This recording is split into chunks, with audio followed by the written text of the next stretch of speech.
Chapter 8.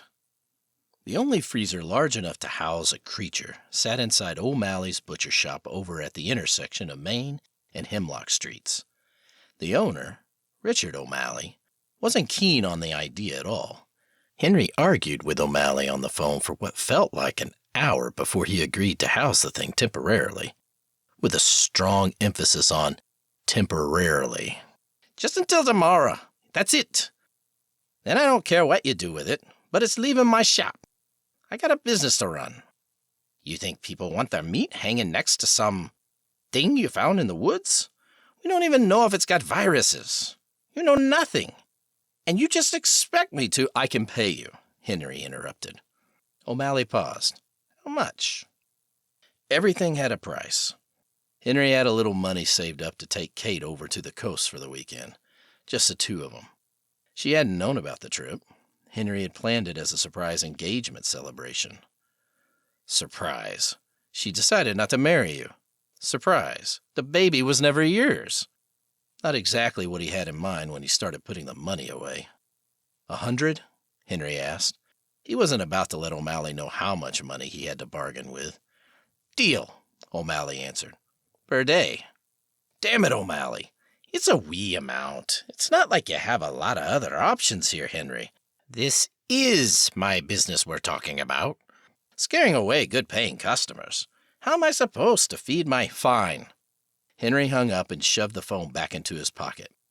Pete asked, How much? Huh? How much is he charging you to keep it? Henry chuckled. Yeah, you know O'Malley, all right. And too fucking much. 100 today and 100 tomorrow. Hopefully, by then, David will have it wherever they usually take shit like this.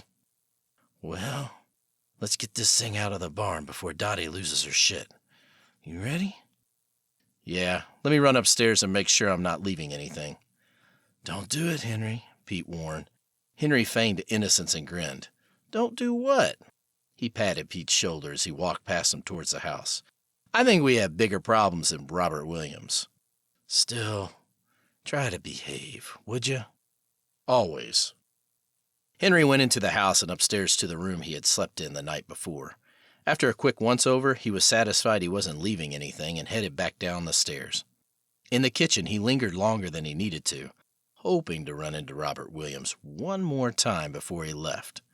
Henry Miller! Pete called a warning from the front porch. I'm coming. 3.5 hours later, when they pulled the trailer into the parking lot of the shop, O'Malley stood outside waiting for him. His white apron had dark stains across the front from years of throwing around hunks of meat. With crossed arms and a pissed-off stare, you could smell the hostility from a mile away. The air was cool from the storms that night before, and the parking lot's potholes were full to the brim with water. The trailer splashed into the biggest one as they came to a stop. Henry jumped down from the driver's seat and nodded at O'Malley. Well, come on then, before half the town sees you, or you tear up my parking lot, O'Malley grumbled. Your parking lot's been shit, answered Henry. That's not on us. O'Malley peeled back the corner of the tarp. Jesus, Mary and Joseph. Yeah, we know. Let's just get him inside. But O'Malley protested. Now, wait just a minute. This isn't what we talked about. I didn't say it wasn't a possible Bigfoot. Henry's eyes gleamed with mischief. Your price just went up. O'Malley stood in front of the door and crossed his arms. Are you fucking... Fine. How much? Henry asked. Another 100. And you didn't say nothing about the smell neither. Here's your fucking money. Henry pulled the cash from his wallet and shoved it towards O'Malley. Now, can we just deal with this, please? Well, let's go, gentlemen. O'Malley perked up. Money seemed to have that effect on him. It took all 3 men to haul the beast indoors, still wrapped in the tarp. O'Malley and Henry grabbed the front end, one at each shoulder, and Pete grabbed the feet. What do you think these are? Size 14? Pete asked, grunting under the weight. Nah, 20s at least, Henry answered. Can you two focus? I haven't got all goddamn day, mumbled O'Malley. Henry ignored him and paused to let his eyes adjust to the dim interior of the shop. One of the oldest shops in their small town, It wasn't anything to write home about. The same old red brick covered almost every building on the strip, but the interior had been completely renovated just a couple of years before, with clean lines, white walls, and a large stainless steel bar running the length of the back. It was unassuming but functional. On a typical day, one could hear handsaws cut through bones in the back room, creating a symphony of the macabre along with grinding saws and vacuum sealers. During the hunting season, O'Malley would hire a few teenagers from around the town to help out, and they could often be found pushing slabs of meat through the thin blades of the slicer on the back counter. That was all during the normal order of business. Richard had been doing all right ever since Pete and Dottie started running discounts for veterans over at the hunting lodge. They'd host them, then offer to pack up the kills and bring them on over to O'Malley's for a small fee. Shit. Between that and the money Richard took from them, it would have been cheaper to buy a slab of beef in the grocery store. But the customers got the thrill of the hunt, a weekend of relaxation, and a few beers. That day, O'Malley had sent the help home and posted a sign on the front door asking customers to come back 2 days later. The butcher shop was as quiet as a graveyard, with only the copper scent of old blood in the air to keep you company. Once inside the walk-in freezer, O'Malley made a clearing on the floor beneath the hanging torsos of 3 pigs, 1 cow, and 2 geese, while Pete plopped down in a chair to catch his breath. The walk-in freezer was new, installed a few months prior by a company out of Seattle. Metal surfaces reflected the bright lights from above, and the silver chains hung from the ceiling. It was O'Malley's pride and joy, and would not let Henry or Pete forget about it. On the concrete floor sat more chains, still in their sealed boxes. Henry and O'Malley pushed the boxes to the side and pulled the animal into the cleared space. "I'm getting too old for this shit." Pete pulled a pack of cigarettes from his shirt pocket.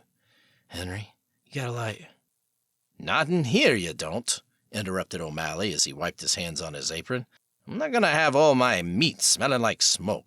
Bad enough it's going to smell like this giant piece of rotten ass you dumped on me. Take that shit outside." "Maybe we should wait for David to get here. Let him decide if he wants to unwrap it or not. It would be easier for him to get it out of here if it was still wrapped, right?" Henry asked. O'Malley stopped, pocket knife poised over a short length of rope. "Bang on. That's the best damn idea you had all day." He closed his knife with a flick of his wrist and stuck it back into his jeans. "The less I have to touch this thing, the better. It fucking reeks. We're going to have to move everything else over to the smaller freezer in the back. Want to catching whatever this has. Brought some damn maggots in with it, I swear to you. Damn it, O'Malley. Do you think we want to be here? We don't. Not any more than you want us to be here. What the fuck choice do we have? David said to get it on ice, and this is the closest thing we got. Now, I've had a long night, and it looks to be an even longer day. So, can you just shut the fuck up about it?" The room fell silent. "Shit. I'm sorry. It's not you. This thing is just a lot to deal with, and at the worst possible time," Henry apologized. Pete touched Henry's arm. "Everything all right there, Henry?" "Yeah, I'll tell you about it later. Let's knock this out." Once they moved the other meat to a different freezer, the 3 men hauled the creature into the walk-in space, shivering in the frigid air from the sweat on their arms and face. "I need a drink. Pete, you coming?" "I'm buying." O'Malley argued. "Oh, fine. Great. Leave me here with this." Pete and Henry